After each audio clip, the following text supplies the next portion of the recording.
वेद और तंत्र में मूल पार्थक्य। आनंद वचनामृतम पंचम खंड।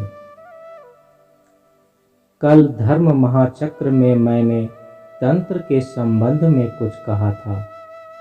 यही कथन पर्याप्त नहीं होगा कि वेद और तंत्र में व्यापक आदर्शगत पार्थक्य है, अपितु कहना यह उचित होगा कि यह पार्थक्य बहुत ही व्यापक है। तंत्र व्यावहारिक और स्वाभाविक प्रक्रिया है और इस प्रकार समाज के सदस्यों द्वारा सरलतापूर्वक अनुकरणीय और व्यवहार्य है। इसे लोग सहजता से अपनेपन के साथ स्वीकार कर लेते हैं। वेद में कहा गया है, उत्तिष्ठत जाग्रत प्राप्य वरान निबोधत, अर्थात उठो जागो, दक्ष आचार्य को खोजो और तत्पश्चात अध्यात्म पथ पर चलना प्रारंभ करो। यह कथन तंत्र की आत्मा के अनुकूल है, किंतु वेद फिर आगे कहता है, क्षुरस्य धारा निशीता दुरत्यया दुर्गम पथस्तत् कवियो वदन्ति, अर्थात यह पथ तलवार की धार के समान तीक्ष्ण है, अतः इस पथ पर सावधानी के साथ चलो। इस बिंदु पर तंत्र थोड़ा भिन्न मत प्रतिपादित करता है। तंत्र की प्रक्रिया मनुष्य की अंतर्निहित शक्तियों को प्रगतिशील रूप में उन्नत करती है और साथ ही साथ उसकी दुर्बलताओं के निराकरण की भी व्यवस्था देती है। इसलिए तंत्र में पथ के तलवार की धार के समान तीक्ष्ण होने का प्रश्न नहीं उठता है। अपनी इसी आंतरिक गुणवत्ता के कारण तंत्र साधक प्रतिगामी शक्तियों पर विजय प्राप्त करता हुआ सिद्धि लाभ कर लेता है। तंत्र वेद के इस उपदेश को स्वीकार नहीं करता है कि मनुष्य को बहिर्जगत की परिस्थितियों से अपने को सावधानी पूर्वक अलग रखते हुए अंतर जगत में बढ़ते रहना चाहिए, अपितु तंत्र का निर्देश है कि अध्यात्म साधक को प्रारंभ से ही अपने मन को भय मुक्त बनाना चाहिए। वेद कहते हैं कि भय साधना के क्रम में कभी न कभी स्वयमेव मिट जाएगा, किंतु कौन जानता है कि वह शुभ क्षण कब आएगा। अनिश्चित काल तक उस शुभ क्षण की प्रतीक्षा करना उचित नहीं है, और यह भी कि इस तरह के चलने में कुछ ऐसा घटित हो जाना भी संभव है जो व्यष्टिगत या समष्टिगत उन्नति में बाधक हो। अतः तंत्र का निर्देश है, अपनी परिस्थिति की प्रतिकूलताओं में निर्भीक होकर बिना किसी हिचक के कूद पड़ो। भय मत करो। भय तुम्हारे प्रत्येक पद निक्षेप पर क्रमशः हटता जाएगा। आज तुम्हें जितना भय है, कल तुम में उतना भय नहीं रहेगा। परसों तुम में और भी कम हो जाएगा, और अब से 10 दिनों बाद ही तुम देखोगे कि तुम पूर्णतया निर्भीक हो गए हो। तंत्र साधना की प्रक्रिया इन्हीं आधारों पर निर्मित है। तंत्र साधक साधिकाएं जब प्रथम रात्रि साधना के लिए शमशान जाते हैं तो वे भयग्रस्त रहते हैं।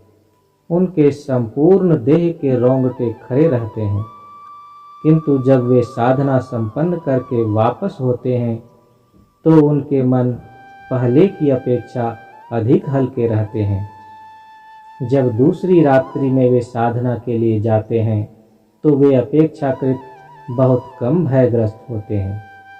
इस प्रकार तंत्र साधक धीरे धीरे दृढ़तापूर्वक भय पर विजय प्राप्त कर ही लेता है। तंत्र का यही व्यावहारिक पक्ष है जिससे साधक अपनी सभी वृत्तियों पर विजय पाने में सहायता प्राप्त करता है। तंत्र में इस प्रकार आंतरिक साधना सतत प्रगतिशील मानसिक प्रक्रिया और भौतिक मानसिक साधना में सुंदर समन्वय स्थापित होता है। वेदों में भौतिक मानसिक साधना का पूर्णतया अभाव होता है, मात्र मानसिक साधना का व्यवहार है, जिससे भविष्य में कष्टों की संभावनाएं बनी रहती हैं।